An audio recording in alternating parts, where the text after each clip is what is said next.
Hello दोस्तों, स्वागत है आप सभी का हमारे चैनल टॉपर्स मार्कशीट में। हम लोग पढ़ रहे हैं मनी एंड क्रेडिट चैप्टर। दोस्तों, पिछली वीडियोस में हम लोगों ने बात किया था कि बैंक क्या होता है, बैंक किस तरीके से काम करते हैं, लोन क्या होता है, इन सब बातों पर हम लोगों ने चर्चा किया था। अगर आप लोगों ने उन वीडियोस को अभी तक नहीं देखा है तो प्लीज़ ज़रूर देख लीजिए, क्योंकि बैंक के फंक्शन को समझने के लिए इससे आसान वीडियो आपको कहीं नहीं मिलेगा। दोस्तों, आज की वीडियो में हम लोग बात करने वाले हैं कि इंडिया में लोन देने वाले डिफरेंट इंस्टीट्यूशंस क्या क्या होते हैं। ऐसी कौन सी संस्थाएं हैं इंडिया में जो लोगों को लोन प्रदान करती हैं और इनसे संबंधित चैलेंजेस क्या क्या हैं। तो आइए शुरुआत करते हैं आज की वीडियो की। दोस्तों, इससे पहले कि हम लोग आगे बढ़ें, एक छोटा सा शब्द, बहुत ही छोटा सा शब्द है, उसका मीनिंग हम लोग यहीं पर समझ लेते हैं। वो छोटा सा शब्द है क्रेडिट। दोस्तों, क्रेडिट शब्द का क्या अर्थ है? अगर आपसे हम पूछें कि क्रेडिट शब्द का क्या मीनिंग होता है, तो आप बोलेंगे कि इसका मीनिंग होता है कि किसी को किसी काम का क्रेडिट देना। जैसे आपके स्कूल में रिपब्लिक डे या फिर इंडिपेंडेंस डे के दिन आपने पूरे स्कूल को बहुत अच्छे से सजाया है, तो इस बात का क्रेडिट किसको जाएगा? ऑब्वियस है कि आपने सजाया है तो आप ही को क्रेडिट जाएगा। ठीक है, तो क्रेडिट का एक मीनिंग तो ये होता है। लेकिन दोस्तों, ध्यान दीजिए कि यहाँ पे हम क्रेडिट की उस मीनिंग की बात नहीं कर रहे हैं। यहाँ क्रेडिट का मतलब है लोन लेने या फिर उधार शब्द से इसका मतलब है। नहीं समझ में आया? आइए इसको थोड़े से और आसान शब्दों में हम लोग समझते हैं। पिछले एग्जाम्पल्स में हम लोगों ने क्या देखा था कि हम लोग के पास अगर पैसे की कोई कमी हो जाती है कभी, तो हम लोग अपने दोस्तों से पैसा उधार लेते हैं। ठीक है, हम लोग ये कह सकते हैं कि हमने अपने फ्रेंड से पैसा क्रेडिट पे लिया है, उधार पे लिया है। ठीक है, इसी से मिलता जुलता एक और शब्द है जिसको आप लोगों ने कभी न कभी जरूर सुना होगा। वो शब्द है क्रेडिट कार्ड। ठीक है, अब आप पूछेंगे क्रेडिट कार्ड क्या है? दोस्तों, क्रेडिट कार्ड भी एटीएम कार्ड की तरह दिखने वाला एक कार्ड ही होता है। ठीक है, जब भी ये सुविधा हम लोग को बैंकों के द्वारा दी जाती है, यानी जब आपके अकाउंट में पैसा नहीं भी हो लेकिन आपके पास क्रेडिट कार्ड है, तो आप बाजार से कोई सामान खरीद सकते हैं और इसके लिए आपको बैंक को पेमेंट बाद में करना पड़ेगा। ये तो अर्थ हुआ क्रेडिट कार्ड का। तो हम लोगों ने यहाँ पे बहुत अच्छे तरीके से ये चीज़ समझ लिया है कि क्रेडिट का अर्थ कहीं ना कहीं उधार से है। ठीक है, तो आइए अब आगे बढ़ते हैं। दोस्तों, पिछले एग्जाम्पल में हम लोगों ने ये भी देखा था कि लोग अलग अलग काम के लिए लोन ले रहे थे। जैसे घर बनाने के लिए लोन ले रहे थे, किसी को अगर पढ़ाई के लिए विदेश जाना है उसके लिए लोन ले रहे थे। ठीक है, किसी को मेडिकल दवा के लिए या फिर हॉस्पिटल के बिल्स का पेमेंट करने के लिए लोन लेने की ज़रूरत पड़ सकती थी। ठीक है, इसी तरह से लोगों को अलग अलग काम के लिए लोन की ज़रूरत पड़ सकती है। लेकिन दोस्तों, जानते हैं क्या एक बात? जिस तरह से हर इंसान के दो साइड होते हैं, ठीक है, दो पहलू होते हैं, उसी तरह से लोन के भी दो साइड हैं, दो पहलू हैं। तो आइए समझते हैं कि लोन के ये दो पहलू क्या क्या है, दो साइड कौन से हैं लोन के। पहला तो है पॉजिटिव साइड और दूसरा है नेगेटिव साइड। इन दोनों साइड्स के बारे में हम लोग समझते हैं। दोस्तों, इनको समझने के लिए हम एक किसान का एग्जाम्पल लेते हैं। ठीक है, एक किसान है जिसको अपने खेतों में फसल उपजाने के लिए खाद की ज़रूरत हो सकती है, बीज की ज़रूरत हो सकती है। ठीक है, ट्रैक्टर की ज़रूरत हो सकती है। हो सकता है उसको अपने खेतों के लिए खेतों में ट्रैक्टर की ज़रूरत पड़ जाए। ठीक है, तो इन सब के लिए उसके पास अगर पैसा नहीं है तो बैंक के पास लोन लेने के लिए जा सकता है। ठीक, बैंक ने उसको क्या किया कि लोन दे दिया। अब आप इमेजिन कीजिए कि किसान की फसल बड़ी बम्पर हुई इस बार, उसके खेतों में फसल बहुत अच्छे तरीके से हुई और इस फसल को उसने बहुत अच्छे दामों पर भी बेचा है। तो इसके बाद जो पैसे उसके पास वापस आए हैं, इस पैसे को बैंक का लोन चुकाने में इस्तेमाल कर सकता है और जो पैसा एक्स्ट्रा बच जाएगा ये उसका प्रॉफिट हुआ। तो दोस्तों, ये तो था पॉजिटिव साइड। ठीक है, लेकिन जरा आप इमेजिन कीजिए कि क्या हर बार ऐसा हो सकता है कि किसान की फसल बहुत अच्छी ही हो? ऐसा संभव तो नहीं है। किसी बार ऐसा हो सकता है कि आप देखते हैं ना कि हमारे देश में कभी कभी सूखा पड़ जाता है, ठीक है। कभी बारिश ही बहुत ज़्यादा हो गई, कभी क्या होता है ठंड इतनी ज़्यादा बढ़ जाती है कि फसल का नुकसान ठंड के कारण हो जाता है। इसीलिए तो हमारे देश में खेती को, एग्रीकल्चर को जुआ कहा जाता है, ठीक है। तो ऐसे कंडीशन में क्या होगा, किसान की फसल ही बर्बाद हो गई। लेकिन दोस्तों ध्यान दीजिए कि किसान ने क्या किया था कि बैंक से लोन ले लिया था। इस लोन को तो उसको चुकाना ही है, ठीक। और लोन चुकाना है तो उसके लिए पैसे की ज़रूरत भी पड़ेगी, लेकिन ये पैसा आएगा कहाँ से? जब किसान की फसल बिकी ही नहीं तो वो लोन कैसे चुका पाएगा, ठीक है। और दोस्तों हम लोगों ने तो इस मामले में बैंक से लोन लिया था। आप इमेजिन कीजिए कि किसान अगर अपने गांव के किसी सेठ या साहूकार से लोन लिया हो, ठीक है। आपने पुरानी हिंदी मूवीज में अक्सर देखा होगा कि कुछ इस तरीके के खलनायक, विलन टाइप के सेठ गांव में रहते थे जो किसानों को बड़ा परेशान करते थे, उनको बहुत हाई रेट पे। पिछले एग्जाम्पल में हम लोगों ने देखा था ना कि 8% पे, लगभग 8% के बराबर पे बैंक लोगों को लोन दे रही थी। लेकिन गांव में रहने वाले जो सेठ साहूकार होते थे, खास करके पुराने समय में, अब तो ये सिस्टम बहुत कम पड़ गया है, अभी भी मौजूद है गांव में, ये सिस्टम अभी भी मौजूद है। आपको ये नहीं सोचना है कि ये सिस्टम खत्म हो गया है, अभी भी मौजूद है। और ये जो सेठ साहूकार लोग होते थे, ठीक है, ये किसानों को या फिर अन्य लोगों को लोन बहुत ही हाई इंटरेस्ट रेट पे देते थे। कभी कभी तो इंटरेस्ट रेट 100% से भी आगे चला जाता था, ठीक है। तो दोस्तों कहाँ तो 8% और कहाँ 100%, बहुत ज़्यादा का अंतर है, ठीक है। और ऐसे में भी अगर किसान की फसल बर्बाद हो गई तो वो किसान इस लोन को कहाँ से चुका पाएगा? तो ये है लोन का निगेटिव साइड, ठीक है। इसको थोड़ा सा और अच्छे से समझने के लिए हम एक छोटी सी कहानी को समझते हैं। हिंदी के एक बड़े राइटर हैं प्रेमचंद, आप लोगों ने उनका नाम जरूर सुना होगा। उनकी एक बड़ी फेमस कहानी है, कहानी का टाइटल तो अभी याद नहीं आ रहा है, लेकिन उस कहानी का भाव कुछ इस तरह से है कि एक किसान रहता है और वो किसान अपने खेतों के लिए ही अपने गांव में रहने वाले साहूकार से कुछ लोन लेता है। इस लोन को अपनी पूरी ज़िंदगी में चुका नहीं पाता है दोस्तों। और लोन नहीं चुका पाता है तो ऐसा नहीं कि उसके मरने के बाद वो साहूकार उस लोन को माफ़ कर देता है, ऐसा भी नहीं। उसके बाद उस लोन को चुकाने के लिए उसका बेटा आगे आता है। उसका बेटा भी अपनी पूरी ज़िंदगी में उस लोन को चुकाने के प्रयास में लगा रहता है। फिर उसके बेटे की आगे आने वाली पीढ़ी, यानी उस किसान का पोता, वो भी उसी लोन को चुकाने के प्रयास में लगा रहता है। आप देखिए कितना बैड कंडीशन है यहाँ पे। यानी एक ही लोन को चुकाने के लिए 3 जनरेशन लग गई। इस तरह का लोन जो आपको फायदा पहुंचाने के बजाय सिर्फ नुकसान ही पहुंचाता है, एक ऐसे कंडीशन में पहुंचा देता है जहां से निकलने के लिए आप बस छटपटाते रहते हैं, आप निकल नहीं पाते हैं कितना भी चाह के। ऐसे लोन को ही, ऐसे सिचुएशन को ही कहा जाता है डेट ट्रैप, यानी ऋण जाल, ठीक है। जिस तरह से जाल में कोई अगर पंछी फंस जाता है, कोई चिड़िया फंस जाती है, तो उससे निकलने के लिए कितना प्रयास करती है, छटपटाती रहती है, लेकिन निकल नहीं पाती है। दोस्तों ये ऋण जाल भी कुछ उसी तरह का कंडीशन है, ठीक है। तो ये तो थे आपके लोन के 2 साइड। अब दोस्तों हम लोग आगे थोड़ा सा और बढ़ते हैं और जानते हैं कि इंडिया में लोन देने वाले डिफरेंट इंस्टीट्यूशंस कौन कौन से हैं। ऐसी कौन सी संस्थाएं हैं जो लोगों को लोन देने का काम करती हैं। आप अगर गौर करेंगे अपने आसपास तो आपके पास इसका आंसर पहले से मौजूद है। दोस्तों हम लोग फिर से अपने पुराने वाले एग्जाम्पल के पास ही चलते हैं, ठीक है। अगर आपको पैसों की ज़रूरत है तो आप इस पैसे को किससे ले सकते हैं? आप अपने मम्मी पापा से ले सकते हैं।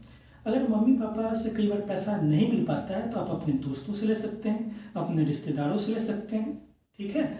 इसी तरह से अगर हम लोगों ने किसान वाले एग्जाम्पल में देखा था कि किसान लोन लेने के लिए कहाँ कहाँ जा सकता था। किसान लोन लेने के लिए बैंक के पास जा सकता था, अपने गांव के सेठ या साहूकार के पास जा सकता था।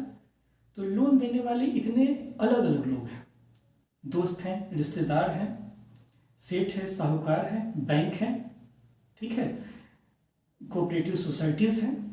ये सारे लोग लोन प्रदान करने का काम करते हैं लोगों को। दोस्तों ये तो सारे जो इंस्टीट्यूशंस इनको हम लोगों ने एक साथ मिलाकर देखा है। अगर इन सबको हम दो कैटेगरीज में बांट लें तो थोड़ी सी आसानी होगी। आप पूछेंगे कि ये दो कैटेगरीज कौन सी हो सकती हैं, तो इनको हम पहली कैटेगरीज में डाल सकते हैं, वो है औपचारिक क्षेत्र यानी फॉर्मल सेक्टर, और दूसरा जो कैटेगरी हो सकता है वो है अनौपचारिक क्षेत्र यानी इनफॉर्मल सेक्टर। अब हम लोग इनको समझेंगे कि फॉर्मल और इनफॉर्मल सेक्टर्स क्या क्या होते हैं। दोस्तों फॉर्मल सेक्टर कहने का मतलब है, फॉर्मल सेक्टर से पहले हम लोग इनफॉर्मल सेक्टर को समझते हैं। जब भी हम लोग पैसा अपने दोस्तों से, अपने माता पिता से या फिर गांव के सेठ या साहूकार से, इस तरह के लोगों से उधार पे लेते हैं, तो इनको हम लोग इनफॉर्मल सेक्टर में काउंट करेंगे, ठीक है। और जब हम लोन लेने के लिए किसी बैंक के पास जाते हैं, किसी ऑर्गेनाइज्ड इंस्टीट्यूशन के पास जाते हैं, तो उनको हम लोग फॉर्मल सेक्टर में काउंट करेंगे। तो ये तो था अंतर फॉर्मल और इनफॉर्मल सेक्टर का, ठीक है। दोस्तों फॉर्मल और इनफॉर्मल सेक्टर में कुछ और भी अंतर है। हम इन अंतर को भी यहीं पर देखते हैं, तो दोनों सेक्टर के बारे में आपकी समझ थोड़ी और विस्तृत हो पाएगी। तो हम लोग समझते हैं कि और अंतर क्या क्या है। एग्जाम्पल हमारा हर बार वो सेम रहेगा किसान का, या फिर हम लोगों ने अपने जो दोस्तों से उधार लिया था वो वाला, दोनों कंडीशन में हम लोग का एग्जाम्पल वही रहेगा। हम एक एक करके सारे डिफरेंसेस को लेके चलेंगे। पहले हम लोग देखते हैं, एक पॉइंट लेते हैं। दोस्तों आपका भी ये अनुभव होगा कि अगर आपको लोन लेना हो, उधार लेना हो, पैसा क्रेडिट पे लेना हो, तो दोस्तों से लेना बहुत आसान होगा, ठीक है। लेकिन यही अगर पैसा उधार पे बैंक से लेना हो तो आपकी मुश्किल बढ़ जाएगी, क्योंकि जैसे ही आप बैंक के पास जाते हैं, फॉर्मल सेक्टर में जाते हैं, तो वहाँ पे बैंक हो सकता है कि आपको एक एप्लीकेशन फॉर्म दे, ठीक है। फिर बैंक आपसे कुछ गारंटी मांग सकते हैं। गारंटी क्या होती है यहाँ पे, यानी बैंक कम से कम इस बात की तो जांच करेगा ना कि आप जो लोन उनसे मांग रहे हैं इसको चुकाने लायक आप हैं भी या नहीं है, ठीक है। तो इस बात की जांच किस तरीके से हो सकती है? हो सकता है कि बैंक आपको बोले कि आप कोई अपने मकान का पेपर उनके पास गिरवी रख दीजिए, बंधक रख दीजिए, ठीक है, या फिर अपनी कोई गाड़ी का पेपर रख दीजिए उनके पास। इस तरीके से कोई कागज़ आपसे जो वैल्यूएबल प्रॉपर्टी हो आपकी वो मांग सकता है। अगर आप सोचिए कि आपके पास ये पेपर ना हो तो क्या होगा, तब तो आप बैंक से लोन नहीं ले पाएंगे ना। लेकिन जब वही हम अपने दोस्तों के पास जाते हैं, गांव के साहूकार सेठ के पास जाते हैं, तो लोन लेना बहुत ही आसान हो जाता है। इसलिए क्योंकि वो लोग आपको पर्सनली जानते हैं, उन लोगों को इस बात का भरोसा है कि आप उनका पैसा लेके कहीं भाग नहीं जाइएगा, तो आपको लोन तुरंत दे देते हैं। बैंक में हम लोग को फॉर्म भरने की जरूरत पड़ रही थी। तो ये तो हुआ एक अंतर।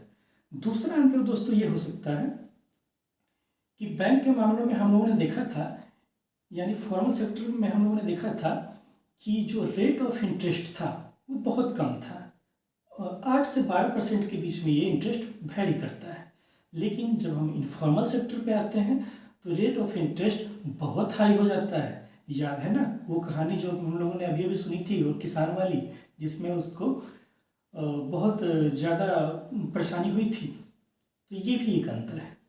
और अंतर क्या क्या हो सकता है, फिर से इसी किसान वाले एग्जाम्पल में हम लोग आते हैं कि जिसमें किसान को लोन चुकाने के लिए 3 पीढ़ी उसकी लग गई थी। तो इसमें क्या था, किसान एक जाल में फंस गया था, एक ट्रैप में फंस गया था।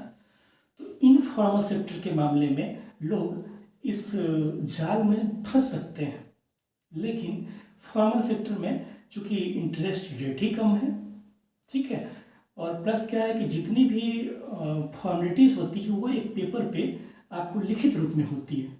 इसलिए कोई ऐसा नहीं है कि बाद में अपने मन से कोई क्लॉज उसका बदल दे। ठीक है, तो यहाँ पे आपको किसी तरह के जाल में फंसने की संभावना भी कम हो जाती है। और क्या हो सकता है, एक अंतर ये भी हो सकता है दोस्तों कि इंडिया में इनफॉर्मल सेक्टर बहुत ज़्यादा प्रचलन में है और फॉर्मल सेक्टर के पास लोगों की पहुंच कम है। क्यों कम है? क्योंकि ऑब्वियस है कि फॉर्मल सेक्टर में आप जब भी जाते हैं तो आपको बहुत सारे कागज़ की फॉर्मेलिटीज़ पूरा करनी पड़ती है। बहुत लोग इसको एक हेडेक की तरह लेते हैं। इसकी तुलना में तो कहीं आसान ही है अपने दोस्तों या गांव मोहल्ले के परिचित लोगों से सेठ से पैसा उधार पे ले लेना। यही कारण है कि हमारे देश में इनफॉर्मल सेक्टर बहुत ज़्यादा प्रचलन में है। ठीक है, उसके बाद क्या है दोस्तों, एक अंतर ये भी हो सकता है कि फॉर्मल सेक्टर पे गवर्नमेंट ऑफ इंडिया का कंट्रोल है। कंट्रोल किस तरीके से है? Government of India reserve bank of India के माध्यम से फॉर्मल सेक्टर पे कंट्रोल रखती है। याद है ना, पिछले वीडियो में हम लोगों ने क्या सीखा था कि रिजर्व बैंक ही वो बैंक है जो सारे बैंकों को कंट्रोल करने के लिए गाइडलाइन बनाती है। इसीलिए तो रिजर्व बैंक को बैंकों का बैंकर कहा गया था। लेकिन जब इनफॉर्मल सेक्टर की हम बात करते हैं तो यहाँ पर इस तरह की कोई इंस्टीट्यूशन नहीं है जो इन पे कंट्रोल कर सके। क्या आपके दोस्तों पे रिजर्व बैंक का कंट्रोल है? नहीं है ना। क्या आपके जो गांव मोहल्ले में या फिर आपके शहर में सेठ या मनी लेंडर्स हो सकते हैं, इन पे किसी का कंट्रोल है? रिजर्व बैंक का है? नहीं है ना। तो ये भी एक अंतर हो सकता है दोस्तों। ये तो था फॉर्मल और इनफॉर्मल सेक्टर में अंतर की बात। और यहाँ पे हम लोग एक बात यहीं पे समझ लें कि चूंकि फॉर्मल सेक्टर में ट्रैप में फंसने की संभावना बहुत कम होती है, इसीलिए एक बात यहाँ पे कहा जाता है जो कि आपके एग्जाम में प्रश्न भी बार बार पूछा जाता है कि क्यों बैंकों को लोगों को ज़्यादा से ज़्यादा लोन देने चाहिए। ठीक है, इसका सिंपल सा उत्तर है कि बैंक लोगों को जितना ज़्यादा लोन देंगे, लोगों के पास रोजगार की संभावना बढ़ेगी, जॉब अपॉर्चुनिटीज़ बढ़ेगी, लोग अपने स्वयं के काम स्टार्ट कर सकते हैं। इससे क्या होगा कि अगर कोई आदमी मान लीजिए कि बैंक से लोन लिया है और उस लोन की सहायता से उसने एक फैक्ट्री स्थापित किया, तो इस फैक्ट्री में हो सकता है कि वो 10 या 20 एक्स्ट्रा वर्कर को काम दे। तो इन 10-20 एक्स्ट्रा वर्कर को भी काम मिल गया और ये सारे लोग जो इकट्ठा होकर काम कर रहे हैं तो इससे कुछ ना कुछ तो प्रोडक्शन होगा ना। मान लीजिए कि ये लोग मिलकर जूता बना रहे हैं, ये जूते जब बिकेंगे तो इससे कुछ पैसा आएगा, ये पैसा इनका प्रॉफिट है और ओवरऑल हमारे देश का भी विकास इस तरीके से हो सकेगा। इसलिए कहा जाता है कि बैंकों को और ज़्यादा लोगों को लोन बहुत ही इजी तरीके से देनी चाहिए। तो दोस्तों ये तो था फॉर्मल और इनफॉर्मल सेक्टर की बात। अब यहीं पे हम लोग एक बात और समझ लें कि जब बैंक के पास लोग लोन लेने जाते हैं तो उनके सामने बैंक कुछ शर्त डाल सकते हैं। हम लोग देखेंगे कि ये शर्त क्या क्या होते हैं। बहुत इजी तरीके से हम लोग इनको समझते हैं, 2-2, 3-3 लाइन में। ठीक है, पहला तो इनमें से शर्त है कि रेट ऑफ इंटरेस्ट, यानी जब आप बैंक के पास जाते हैं उसी समय बैंक ये तय कर देती है, जो पेपर तैयार होता है लोन का उस पर ये मेंशन रहता है कि लोन का इंटरेस्ट रेट कितना होगा। आपने पिछले एग्जाम्पल्स में देखा था ना, पिछले वीडियोस में, कि जब कोई हाउस लोन लेता है या फिर एजुकेशन लोन लेता है तो इस मामले में इंटरेस्ट रेट अलग अलग हो सकता है, अप्रोक्स लगभग 8% के बराबर होता है। तो इस बात का मेंशन वहाँ पे होगा। तो ये एक शर्त। दूसरी शर्त जो अभी अभी हम लोगों ने देखा था, इस शर्त को कहा गया है कोलेट्रल, यानी ऋण भार। क्या था कोलेट्रल? जब आप बैंक से लोन लेने जाते हैं तो बैंक आपसे कुछ गारंटी में मांगती है ताकि आप कहीं भाग नहीं जाइए लोन लेके। वो गारंटी के रूप में कोई आपका कीमती प्रॉपर्टी का पेपर हो सकता है, आपके मकान का पेपर हो सकता है, ठीक है, आपकी गाड़ी हो सकती है। ये सारी चीज़ों को इकट्ठे रूप से कोलेट्रल के नाम से जाना जाता है। दोस्तों, इसके अलावा अन्य शर्त क्या हो सकता है कि बैंक आपसे कोई एक्स्ट्रा पेपर भी मांग कर सकते हैं, जैसे आपका आईडी प्रूफ मांगा जा सकता है। ठीक है, तो ये तो थे ऋण से जुड़े शर्तें। दोस्तों, आज की वीडियो में बस इतना ही। हम लोग मिलेंगे नेक्स्ट वीडियो में, तब तक के लिए धन्यवाद। Thank you.